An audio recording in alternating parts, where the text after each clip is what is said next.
आप देख रहे हैं इंडिया टाउन न्यूज भारत की बात, एक साल बेमिसाल। संपत्ति संबंधी धोखाधड़ी और टैक्स इवेशन रोकने के लिए छत्तीसगढ़ के वित्त मंत्री ओपी चौधरी ने सुगम ऐप लॉन्च किया। इस दौरान पंजीयन विभाग की समीक्षा बैठक भी आयोजित की गई, जिसमें अधिकारियों ने बताया कि रजिस्ट्री ऑफिस के सभी काम जल्द कैशलेस, पेपरलेस और फेजलेस हो जाएंगे। वहीं छत्तीसगढ़ सरकार के द्वारा लॉन्च सुगम ऐप के माध्यम से लोग अब घर बैठे ही जमीन की रजिस्ट्री करा सकते हैं, लेकिन दूसरी ओर इसका सीधा असर स्टैंप डीलर्स की रोजी रोटी पर पड़ेगा।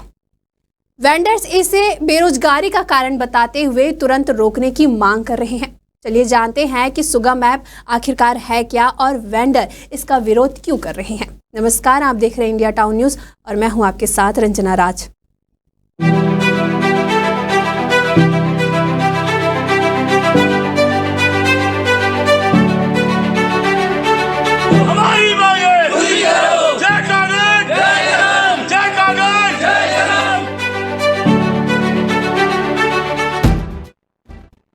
छत्तीसगढ़ के वित्त मंत्री ओपी चौधरी ने मोबाइल बेस्ड एप्लीकेशन सुगम का लोकार्पण किया।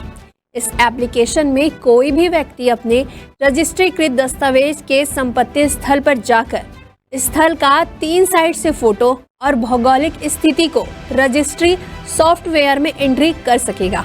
इससे संपत्ति संबंधी धोखाधड़ी और टैक्स इवेशंस में मदद मिलेगी। नया रायपुर स्थित महानदी भवन में पंजीयन विभाग की समीक्षा बैठक आयोजित की गई।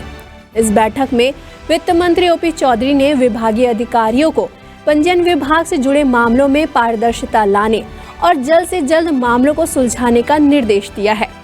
वित्त मंत्री ओपी चौधरी ने कहा, पंजीयन विभाग जनता से सीधे तौर पर जुड़ा हुआ विभाग है।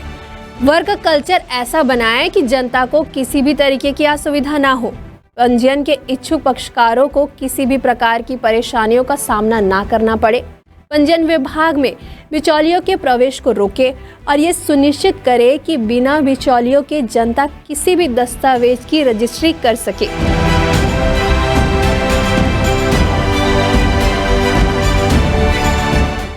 वहीं अब छत्तीसगढ़ में पंजीयन कार्यालयों से जुड़े दस्तावेज लेखक और स्टैंप विक्रेता राज्य सरकार के द्वारा लागू किए गए सुगम ऐप के खिलाफ मोर्चा खोल दिया है। स्टैंप विक्रेताओं ने सुगम ऐप को अपने रोजगार पर संकट बताते हुए 21 अक्टूबर से अनिश्चितकालीन हड़ताल की। चलिए विस्तार से जानते हैं कि सुगम ऐप से क्यों घबराए हैं छत्तीसगढ़ के स्टैंप विक्रेता। हमारी मांगे पूरी करो। जय कांग्रेस, जय जवान, जय कांग्रेस, जय जवान। पंजीयन कार्यालयों से जुड़े दस्तावेज लेखक और स्टैंप विक्रेताओं ने राज्य सरकार के द्वारा लागू किए गए सुगम ऐप के खिलाफ मोर्चा खोल दिया है।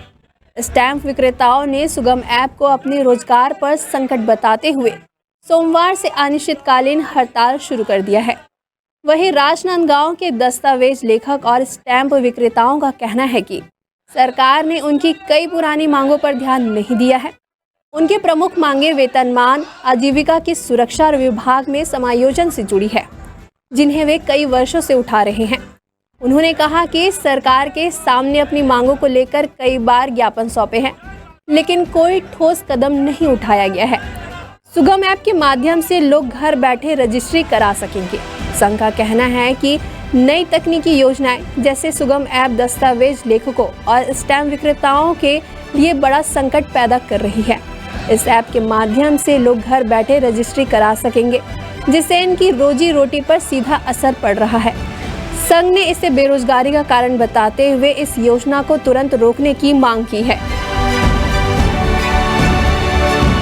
पहले ये सुविधा थी, शासन ने दिया था कि पक्षकार फोटो हम मंगा लेते थे, वो पक्षकार अपना ज़मीन का फ़ोटो लेके आता था, हम उसको डॉक्यूमेंट के साथ सबमिट कर देते, उसके माध्यम से रजिस्ट्री हो जाती थी। हम उसमें काम करने में सहूलियत, शासन जो भी निर्देश कर हम पालन करने के लिए तैयार हैं, लेकिन हम ही काम नहीं कर पाएंगे तो हम पक्षकार कैसे काम करेंगे। पक्षकार हमारे भरोसा उम्मीद में आती है कि हम पक्षकार का काम करें, पक्षकार को जानकारी नहीं रहती, हम कितना जानकारी बताएंगे। हम सदा ये चाहते हैं कि हम बने रहें, हम हमारे माध्यम से काम हो, ये चाहते हैं शासन से। हमारा रोजगार है वो चलता रहे। हमारे कुल छत्तीसगढ़ में 12 से 15 हज़ार के आसपास दस्तावेज स्टाम्प वेंडर हैं। सब एक साथ पूरा छत्तीसगढ़ एक साथ हड़ताल में जाएंगे। अभी हमने आपको बताया कि सुगम ऐप के लॉन्च होने से छत्तीसगढ़ के स्टैम्प विक्रेता क्यों इतने चिंतित है कि इन्हें अब प्रशासन के खिलाफ मोर्चा खोलना पड़ रहा है। वहीं अब यह जानने का प्रयास करेंगे कि इन स्टैम्प विक्रेताओं के हड़ताल पर जाने से आखिरकार प्रशासन को कितना नुकसान होगा।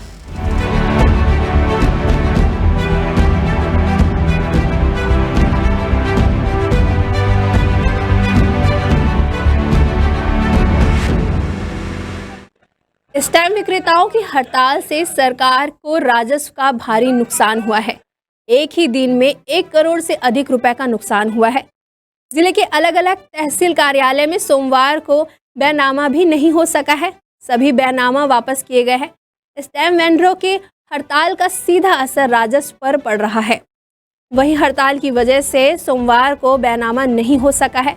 इसकी वजह से जिला पंजीयन कार्यालय में 150 रजिस्ट्री नहीं हो सकी है। यदि जमीन व मकान का पंजीयन हुआ रहता तो इससे शासन को एक ही दिन में 1.25 करोड़ रुपए शुल्क के तौर पर मिलते। हड़ताल के असर से रजिस्ट्री कार्यालय में एक भी रजिस्ट्री नहीं हुई है।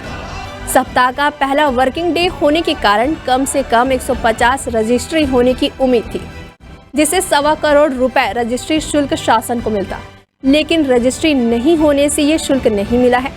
हालांकि अधिकारी कह रहे हैं कि जो रजिस्ट्री आज नहीं हुई है वह आगे होगी, इससे नुकसान नहीं होगा। पर हड़ताल का असर कार्यालय में साफ तौर पर देखा गया। कार्यालय खुले लेकिन काम नहीं हुआ। सरकार का कहना है कि जमीन रजिस्ट्रेशन के दौरान बिचौलियों को खत्म करने और रजिस्ट्री में पारदर्शी व्यवस्था लागू करने के लिए सुगम ऐप लॉन्च किया गया है। वहीं कुछ लोगों का मानना है कि नई तकनीकी योजनाओं से स्टैंप वेंडर बेरोजगार हो सकते हैं। जैसे सुगम ऐप के जरिए लोग घर बैठे रजिस्ट्री करा सकते हैं। इससे स्टैम्प वेंडरों की रोजी रोटी पर असर पड़ सकता है। सरकार के इस फैसले का सबसे ज़्यादा असर उन लोगों पर पड़ेगा जो स्टैम्प वेंडर के तौर पर काम करके अपना घर चला रहे हैं। अब देखना होगा कि स्टैम्प वेंडरों के प्रदेशव्यापी हड़ताल को लेकर छत्तीसगढ़ सरकार क्या नया रास्ता निकालती है। आज की हमारी खास रिपोर्ट में फिलहाल इतना ही। मुझे दीजिए इजाजत। नमस्कार।